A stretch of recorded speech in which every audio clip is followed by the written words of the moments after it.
Quand on pense à l'Égypte, on pense aux pyramides, à sa musique, à des figures comme Mohamed Salah. Mais l'Égypte que je suis venu chercher est ailleurs. Elle est dans les églises coptes, dans les monastères perdus au milieu du désert, dans les lieux saints, et dans la foi de ceux qui y vivent encore aujourd'hui. Une autre Égypte, plus discrète, plus spirituelle, celle des Coptes orthodoxes. Un pays rempli d'églises, des premières bâties dès les premiers siècles jusqu'à aujourd'hui. Malgré les conquêtes, les épreuves et les attaques que l'Église a traversées au fil des siècles, les Coptes ont toujours gardé leur foi vivante. Et c'est justement ce que je veux vous montrer à travers ce voyage. La beauté de cette foi, telle qu'elle existe encore aujourd'hui.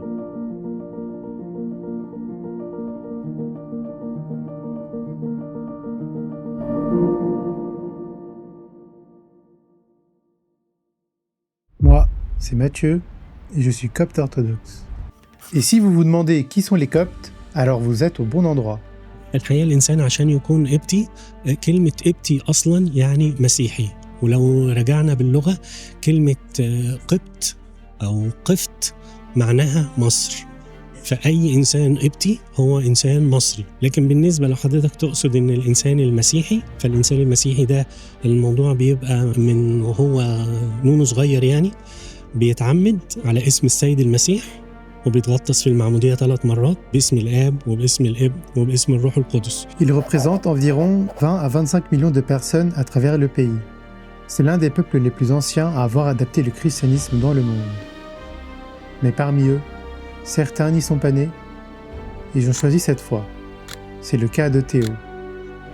Un parcours différent, mais une même quête. Trouver un sens, trouver la vérité. Bonjour, je m'appelle Théo, j'ai 20 ans et ça fait officiellement 2 semaines que je suis devenu copte orthodoxe. Et ça fait un peu bizarre de penser, même de voir que c'est la réalité, que je suis vraiment copte orthodoxe. Moi j'aime beaucoup la théologie, j'aime beaucoup l'histoire des pères de l'église. Il faut savoir qu'avant, du coup, on a eu des conciles où les pères de l'église se rassemblaient pour abattre des hérésies et clarifier des doctrines et des dogmes. Et en 451, l'église orthodoxe orientale a coupé les ponts avec les autres membres du corps de l'église suite au dilemme christologique. Est-ce que le Christ a une nature ou est-ce que le Christ a 2 natures? J'ai préféré rester fidèle à Saint Cyril d'Alexandrie qui dit que le Christ a une seule nature. Donc le dilemme christologique de Chalcédoine en 451. Qu'est-ce qui, dans ton cœur ou dans ton parcours, t'a fait dire un jour « c'est la foi copte orthodoxe que je choisis » ? Je dirais les lettres des saints-pères. Tous les saints-pères primitifs, avant 400, prêchent une nature et non 2. Saint Cyril d'Alexandrie, le champion de l'orthodoxie, fait lui-même une analogie entre l'union du corps et de l'âme de l'homme qui ne font qu'un seul être humain, qu'une seule nature. Pourquoi la divinité et l'humanité, après l'union, resteraient distinctes et dénombrées au nombre de 2? C'est les lettres de Saint Cyril d'Alexandrie qui m'ont fait ouvrir les yeux. Et à travers ces écrits, bien qu'ils ne soient pas interprétés sur les traditions de la même manière, je pense que l'église orthodoxe orientale, j'en suis même convaincu, j'en suis sûr, c'est l'église qui l'a mieux compris et qui est restée fidèle à la christologie des saints-pères. Comment tu ressens le fait de marcher dans les pas des premiers moines et des pères de l'église copte en voyant tout ce qu'ils ont bâti depuis Saint-Marc jusqu'à aujourd'hui? Je me dis que l'Égypte, c'est une terre d'accueil. Comme l'Égypte a accueilli le Christ pendant la fuite de la Sainte Famille, l'Égypte me recueille en tant que copte reconverti, certes, enfin converti, mais surtout comme enfant et fils de Dieu. Parce que ça m'exalte de savoir que je pose les pieds dans certains monastères, dans certains endroits dans lesquels nos saints-pères ont marché. Ça m'épate de voir le désert et de voir le silence de le monastère aussi. Le silence, ça dit beaucoup de choses et c'est là où Dieu il parle le plus selon moi. Mais hormis ça, être proche du patriarcat d'Alexandrie, où pour moi et pour tant d'autres sont sortis tous les champions de l'orthodoxie, pour moi ça fait vraiment sens. Et moi qui suis passionné de théologie, ça me touche Et je rends grâce à Dieu par qui c'est possible et je le remercie de m'avoir accordé ce voyage, qui n'est pas anodin en fait. Et est-ce que tu aurais un conseil ou un mot à dire à ceux qui te regardent? Mettre l'accent sur la prière. Et par exemple, là, actuellement, je suis au monastère Saint-Macaire. Au monastère Saint-Macaire, on met le pas sur le silence. Et je pense que le silence, c'est super important, dans le sens où, avec tout le brouhaha qu'on a dans notre société actuelle, sur le travail, les gens qui crient au téléphone, les voitures, la musique, tout ça, c'est des choses qui sont néfastes et qui nous empêchent d'être proches ou de ressentir le Christ. Je pense qu'il faut s'isoler de temps en temps, prendre du temps pour soi et prendre du temps pour Dieu. Et en faisant silence, c'est là où on dira le plus de choses à Dieu. Si on pense très fort à Dieu dans nos têtes et qu'on ne parle pas trop pour rien dire, comme le Christ a dit, c'est pas ceux qui disent Seigneur, Seigneur, Seigneur qui auront le royaume des cieux. Je pense que voilà, il faut se poser avec Dieu dans le silence, mettre l'accent sur la prière, le jeûne et l'aumône et la charité, et après le reste suivra.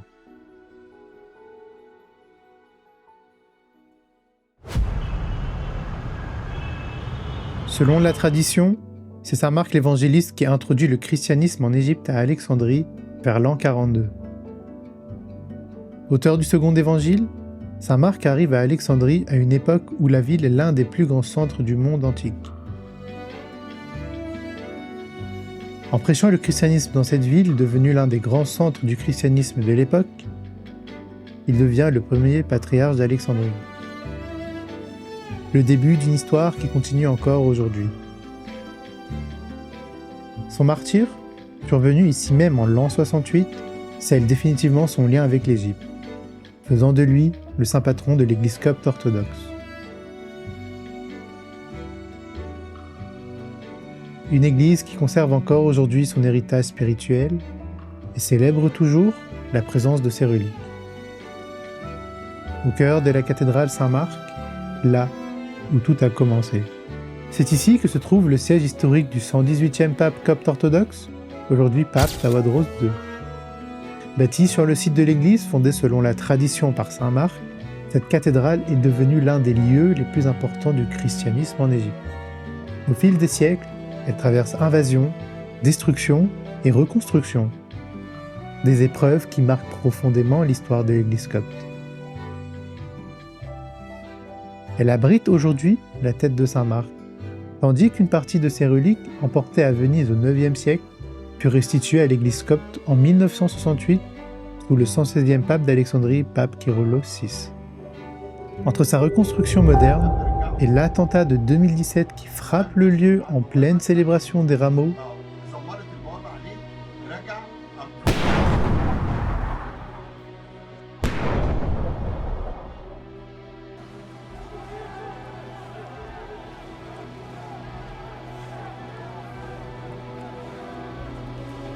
cette cathédrale demeure encore aujourd'hui un symbole spirituel majeur pour les chrétiens d'Égypte.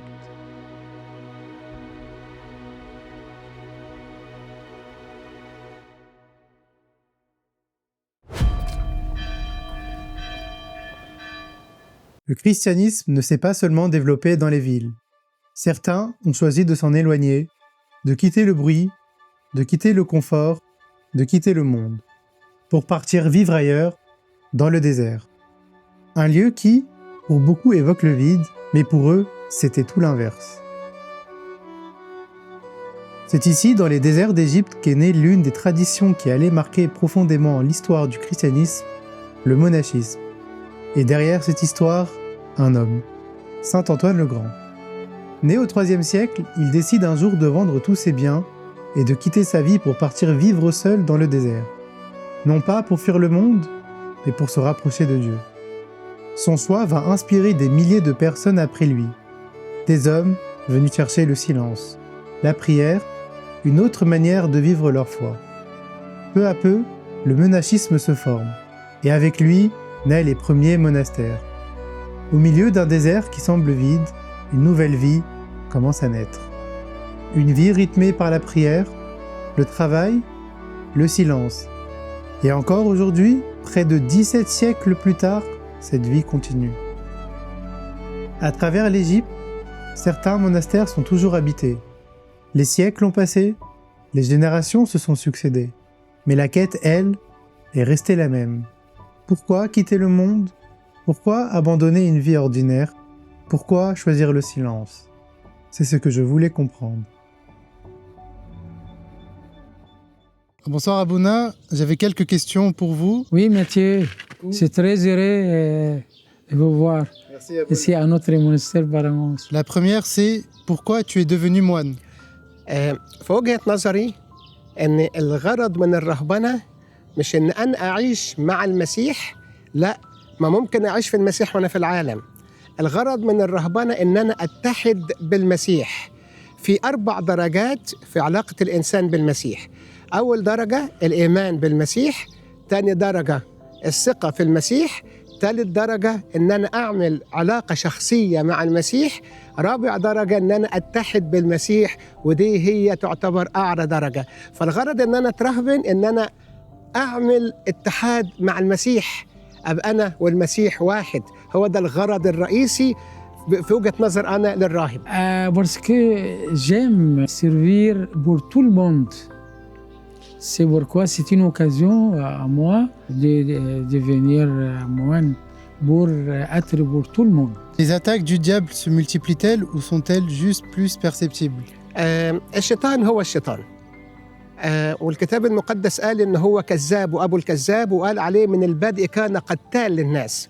لكن الحروب مش بقت أقوى، لكن الحروب بقت ظاهرة أكتر، مش بقت أقوى أكتر. لكن الشيطان هو الشيطان، والنفس البشرية هي النفس البشرية. Plus pour les moines, حروب الشياطين, les guerres des diables, beaucoup à nous. Mais c'est par la croix de notre Seigneur Jésus-Christ, comme apprendre au monachisme. Deuxième chose, le nom de notre Seigneur Jésus-Christ, اسم يسوع, يا رب يسوع المسيح. Les saints, surtout Sainte Vierge Marie, on peut attaquer le diable ou s'enfuir le diable. يهرب الشيطان. يا ريت الناس تعرف ما تخافش. الشيطان بيرعب الناس ببعض حروبه، فالناس تترعب وتخاف، سواء كان يأس، سواء كان شك، سواء كان خوف، سواء كان حروب بالجسد. لكن أي حروب من دي، من كل أنواع الحروب من الشيطان، الحروب دي كلها برشمة الصليب وباسم يسوع وبالنادي الست العذراء والقديسين، سواء كنا في شغل، سواء كنا ماشيين، سواء كنا في العالم، سواء كنا نايمين. ما الشيطان بيحارب، لكن على طول بيهرب من اسم يسوع. le signe de la croix le nom de notre Seigneur Jésus-Christ et les saints, surtout Sainte Vierge Marie. Est-ce que tu regrettes ou tu manques quelque chose de ta vie antérieure? Non, comme a dit Saint Paul, حسبت كل الأشياء النفاية لكي ألاقي ربنا يسوع المسيح في الرهبنة، وممكن نلاقيه في العالم. بس يعني كل واحد chacun selon sa personnalité، سواء في الجواز سواء في الرهبنة. Est-ce que vous vous racontez une journée type en tant que moine? اليوم بتاع الراهب عامة في كل دير بيبدأ الساعة 4 صباحاً أو 4 الفجر.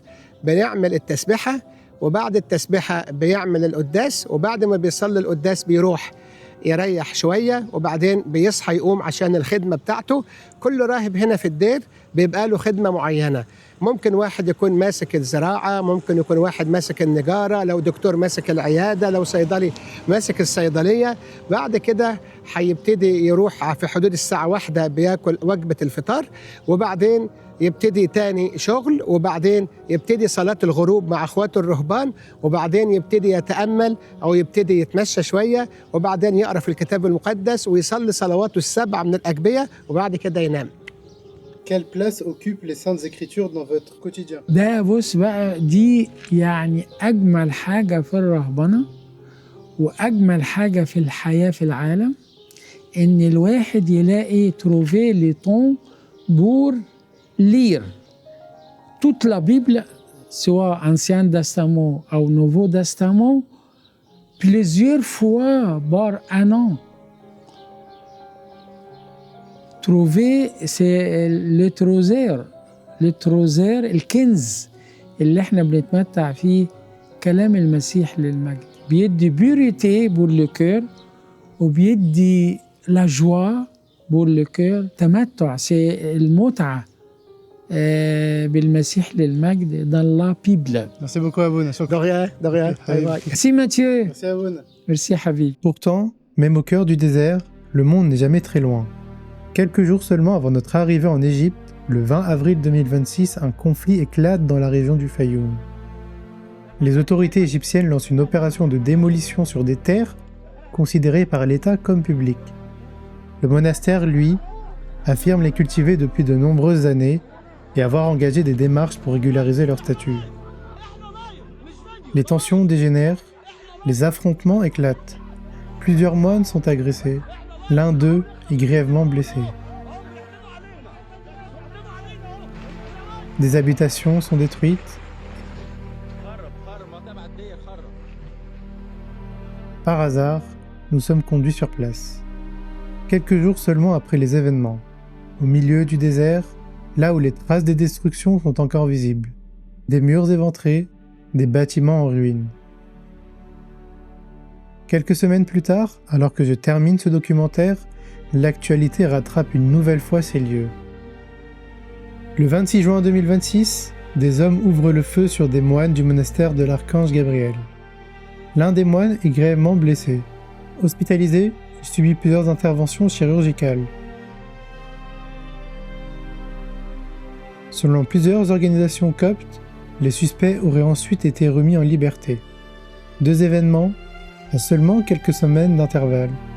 Une même inquiétude, car au-delà de ces violences, c'est toute la question de la préservation du patrimoine chrétien en Égypte qui continue de se poser.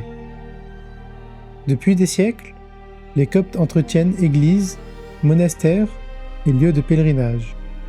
Des lieux qui font partie intégrante de l'histoire de l'Égypte. Et parmi eux, un itinéraire occupe une place toute particulière, le chemin de la Sainte Famille. Selon l'évangile de saint Matthieu, c'est en Égypte que Joseph, Marie et l'enfant Jésus trouvent refuge après avoir fui le roi Hérode. Un voyage qui traverse le pays du nord au sud, et qui laisse derrière lui de nombreux lieux devenus sacrés pour les chrétiens. Pendant près de 2000 ans, ces sites ont été préservés, entretenus et transmis de génération en génération. Mais aujourd'hui, leur avenir soulève de nouvelles inquiétudes. Un projet de loi soutenu par plusieurs parlementaires égyptiens prévoit de transférer la gestion d'une partie de ces sites à une nouvelle autorité publique sans consultation préalable de l'Église copte orthodoxe. Pour beaucoup, la question dépasse largement celle de l'administration. Elle touche à la mémoire, à l'histoire et à l'identité même de ces lieux. Car derrière chaque monastère, chaque église, chaque pierre, se trouvent des siècles de foi, de prières et de sacrifices. Préserver ces lieux, ce n'est pas seulement préserver des bâtiments, c'est préserver près de 2000 ans d'histoire. Une histoire qui, aujourd'hui encore, continue de s'écrire.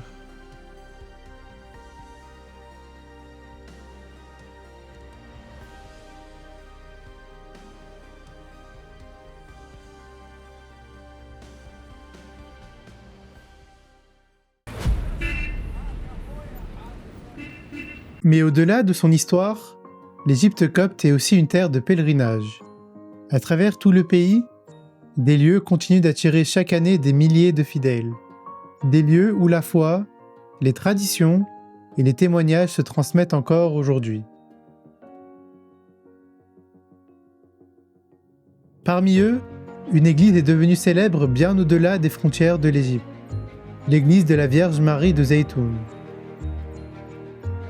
Le 2 avril 1968, des habitants affirment apercevoir une silhouette lumineuse au-dessus des dômes de l'église. Les jours suivants, puis les semaines, des milliers de personnes disent être témoins du phénomène.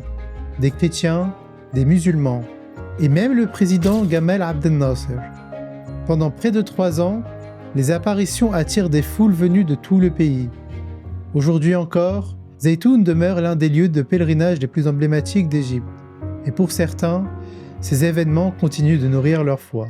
Combien de fois avez-vous vu la Vierge? Je ne sais pas combien de fois j'ai vu la Vierge, mais je peux vous raconter comment j'ai vu la Vierge.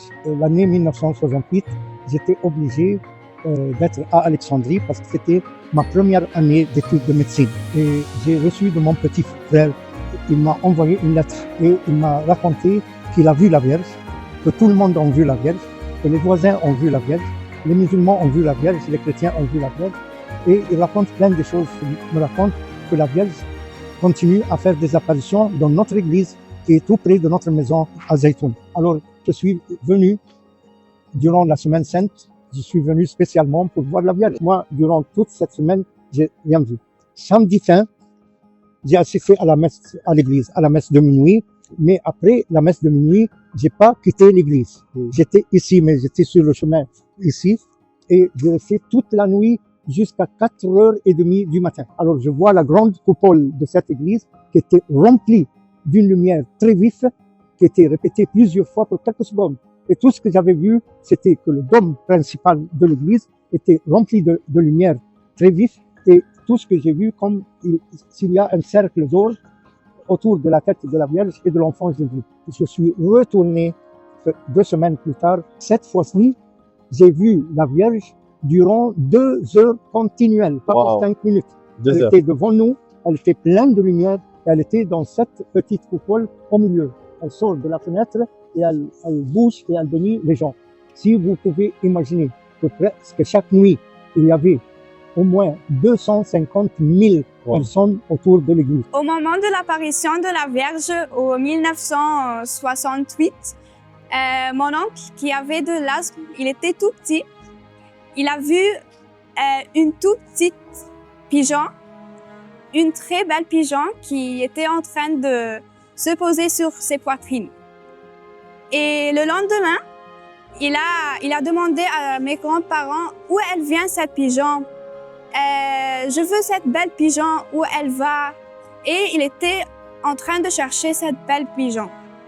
Alors, mon grand-père, qui au début il ne comprend pas l'histoire, il l'amène au balcon pour voir les pigeons.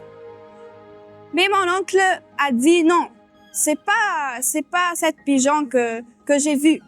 L'autre, elle était toute grande et toute belle et toute blanche.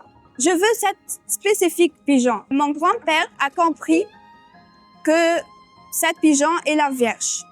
Surtout que mon oncle a été guéri de l'asthme complètement. Mais les apparitions de Zaytoun ne sont pas les seuls événements qui ont marqué l'histoire chrétienne du pays. Au sud du Caire, sur les rives du Nil, se trouve l'église de la Vierge Marie de Mahdi. Selon la tradition chrétienne, c'est depuis cet endroit que la Sainte Famille aurait poursuivi son voyage vers la Haute-Égypte. Pendant des siècles, ce lieu est devenu une étape incontournable pour les pèlerins. En 1976, un autre événement attire l'attention. Une Bible est retrouvée flottant sur le Nil, ouverte sur un verset du livre d'Ésaïe « Béni soit l'Égypte, mon peuple ». Pour beaucoup de fidèles, ce lieu demeure un symbole de protection et d'espérance. Mais il existe un autre lieu, impossible à imaginer sans l'avoir vu, au cœur du Caire, dans un quartier appelé les Abelines, littéralement les chiffonniers. Une communauté, principalement chrétienne, qui depuis des générations collecte et recycle une grande partie des déchets de la capitale égyptienne. Et pourtant, c'est ici, au milieu des falaises du mont Mokattam, que se cache l'une des plus grandes églises souterraines du Moyen-Orient. Entièrement creusée dans la roche, l'église Saint-Simon peut accueillir près de 20 000 fidèles. Mais si ce lieu est devenu si célèbre, c'est surtout pour une histoire transmise depuis plus de 1000 ans. Au Xe siècle, le calife fatimide Al-Mu'izz aurait demandé au pape copte Abraham d'Alexandrie de prouver la véracité d'un verset de l'évangile selon saint Matthieu. Si vous aviez de la foi comme un grain de moutarde, vous diriez à cette montagne « Transporte-toi d'ici là », elle se transporterait. Le pape demande alors 3 jours de jeûne et de prière. Selon la tradition, c'est un simple artisan, Simon le tanneur, qui reçoit de la Vierge Marie l'instruction de conduire le peuple dans la prière au pied de la montagne. Toujours selon cette tradition, à chaque prière, le mont Mokattam se serait soulevé, avant de retomber au sol. un miracle qui aurait convaincu le calife et profondément marqué l'histoire de l'église copte. Aujourd'hui encore, cette montagne reste un symbole de foi pour des milliers de pèlerins, et l'immense église creusée dans la roche continue de rappeler cette tradition. Bonjour, je m'appelle Maël et je suis catholique. En tant que catholique, qu'as-tu pensé des Coptes en Égypte? J'ai fait une très belle rencontre, j'étais très bien accueilli par les Coptes.